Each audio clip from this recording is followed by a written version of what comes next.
KCR sir మొన్ననే ration బియ్యం పెంచిండు. దిక్కు మొక్కులేని వాళ్ళకు ఆసరైతున్నాడు. నౌకర్దారులకు జీతాలు కూడా పెంచిండు. ఇక కరెంటు కన్ను రెప్పగొట్టినంత సేపు కూడా పోడుండదని చెప్పిండు. అంటే ఆరంది కూడా పోయింది. ఇక షెర్లను బాగు చేసే కార్యం ఇప్పుడు ఉత్తగా సముద్రంలో పడిపోయే నదుల మీద పడ్డాడు.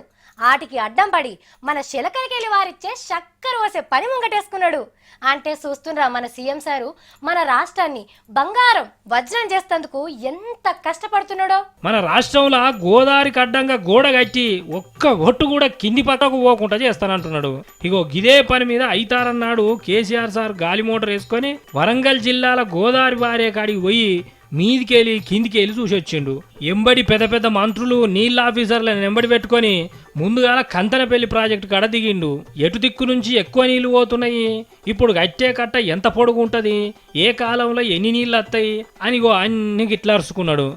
ఇట్లా కాదు గాని ఏదన్నా పటం గీసిందుంటే చూపెట్ట రాదుర్ని అనే వరకు ఆఫీసర్లు దీని ముంగడికి తీసుకొచ్చి కంతనపల్లి ముచ్చటంతా సీఎం సార్కు కండ్ల ముంగట చూపెట్టిండ్రు. ఇక నడిమిట్ల నీళ్ల మంత్రి హరీష్ సార్ కూడా కొన్ని ముచ్చట్లు అందించిండు. ఇక ఆ నుంచి బయలుదేరి చక్కగా దేవాదుల ప్రాజెక్టు కాడ ఆలిండు సీఎం సారు.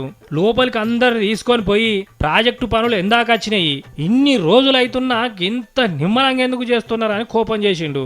ఇక అటెంకకి నీళ్ల మీద ఉండే ఆఫీసర్లు అందరినీ పిలిచి ఒక్క గోదావరి నదే కాదు ప్రాణహిత, ఇంద్రావతి, కృష్ణానది నీళ్లను కూడా ఎండిపోయే మన మడుళ్లకు మల్పాలే, దానికి ఎన్ని పైసలు ఖర్చు అయినా మంచిదే, వీటి మీద కట్టలు కట్టే మంచి ఉపాయాలు చేయరని ఆర్డర్ వేసిండు.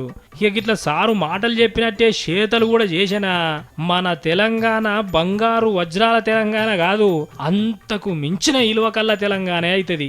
మరి కేసీఆర్ సార్ ఇప్పుడు తలుచుకున్నాడంటే ఇక పని అయ్యే తీరుతుందని అనుకుంటున్నారు పబ్లిక్.